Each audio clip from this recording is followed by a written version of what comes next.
Boa noite, e a graça e a paz do nosso Deus esteja sobre a sua vida. Espero que você esteja bem e que continue assim, firme, guardado pela ação do nosso Deus. Mais uma semana que se inicia, esperando que esse tempo de pandemia, que esse tempo de isolamento, esse tempo de provação, ele passe e ao final desse longo tempo, nós saiamos mais fortalecidos, nós saiamos mais convictos da nossa fé e que também nós saiamos transformados diante da realidade, da difícil realidade que temos vivenciado nesses últimos dias. Bem, em uma semana marcada por discursos tão raivosos, envolvendo temas tão sensíveis como violência sexual, aborto, eu dou início hoje a uma série de mensagens sobre compaixão, misericórdia, acolhimento, serviço, perdão, sabendo que esses temas são importantes e por isso serão abordados, mas também sabendo que eles são caros, principalmente a quem fala, porque embora são temas comuns, são temas já nossos conhecidos, a maioria desses temas carece de uma aplicação mais prática, não somente no explicar, mas sobretudo no vivenciar. E essas aplicações, elas partem de um texto também bastante conhecido, que você pode acompanhar a leitura aí na sua casa comigo. Carta de Paulo aos Filipenses, no capítulo 2, a partir do verso 5.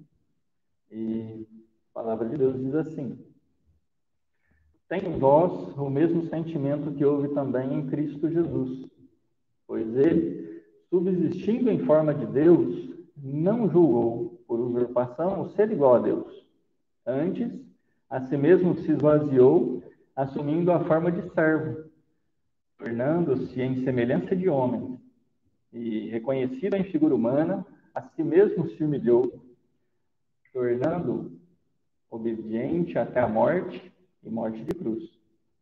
Pelo que também Deus o exaltou sobremaneira e lhe deu o nome que está acima de todo nome, para que ao nome de Jesus se dobre todo joelho, nos céus, na terra e debaixo da terra, e toda língua confesse que Jesus Cristo é Senhor, para a glória de Deus Pai. O apóstolo Paulo, falando a respeito do autoesvaziamento de Jesus, que deixou sua majestade para viver como servo aqui nessa terra, ele traz um imperativo a todos nós cristãos. Ele diz assim: tenham em vocês o mesmo sentimento que houve em Cristo Jesus. Percebam que antes de uma argumentação teológica, Paulo explica o motivo do esvaziamento de Cristo.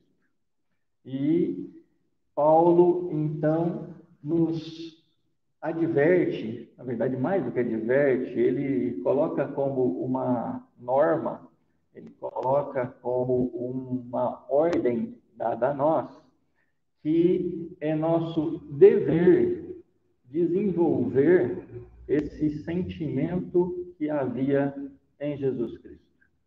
Então, para que possamos fazer qualquer aplicação a partir desse texto, nós precisamos olhar para a vida de Cristo.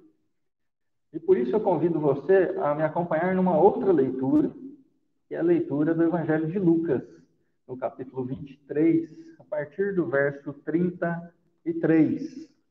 E Lucas escreveu assim: quando chegaram ao lugar chamado Calvário, ali o crucificaram, bem como os malfeitores, uma à direita e outro à esquerda.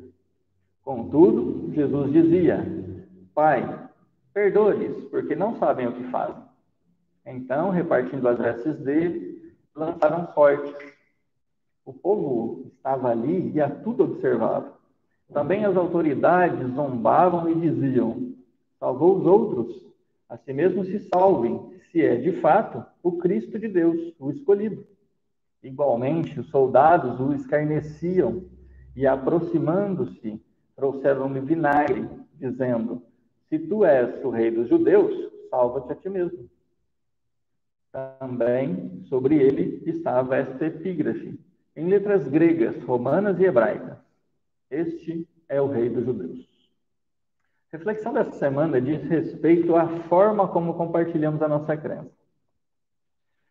Veja bem, o relato bíblico, ele coloca diante de nós, o relato bíblico aqui de Lucas, ele coloca diante de nós duas personagens. De um lado, um homem íntegro, reto, completamente alinhado com o ensino bíblico, mais do que um defensor dos valores bíblicos, um vivenciador desses valores bíblicos. Homem em quem não havia erro algum. De outro lado, soldados e espectadores daquele sanguinário episódio. Pessoas que se divertiam com o sofrimento, com o sangue, com a morte de outro ser humano. Cruéis, insensíveis. Diante desse quadro, a minha natureza é de olhar para esse segundo grupo e desejar-lhes não somente o maior mal que esse mundo possa oferecer, mas também uma eternidade de sofrimento no inferno. São assassinos sanguinários. E gente assim tem que morrer. Não é isso que a gente ouve em tantas situações? E talvez não é isso que nós mesmos digamos a respeito de tantas situações. Gente ruim tem que pagar. Bandido bom é bandido morto. Bom, existe uma alegria diabólica em ver o sofrimento de quem nós qualificamos como sendo nossos inimigos. Por isso nós gostamos das piadas preconceituosas. Por isso ri-se do falecimento da avó da primeira-dama. Assim como riu-se da morte da esposa do ex-presidente Lula. Por isso faz tanto sucesso os vídeos de tortura e morte praticados pela polícia. Perde-se a noção de que o outro, independente do mal praticado, continua sendo um ser humano, criado à imagem e semelhança de Deus. É válido que exista a sede pela prática da justiça, mas impor sofrimento ou alegrar-se com o sofrimento não é justiça, é vingança.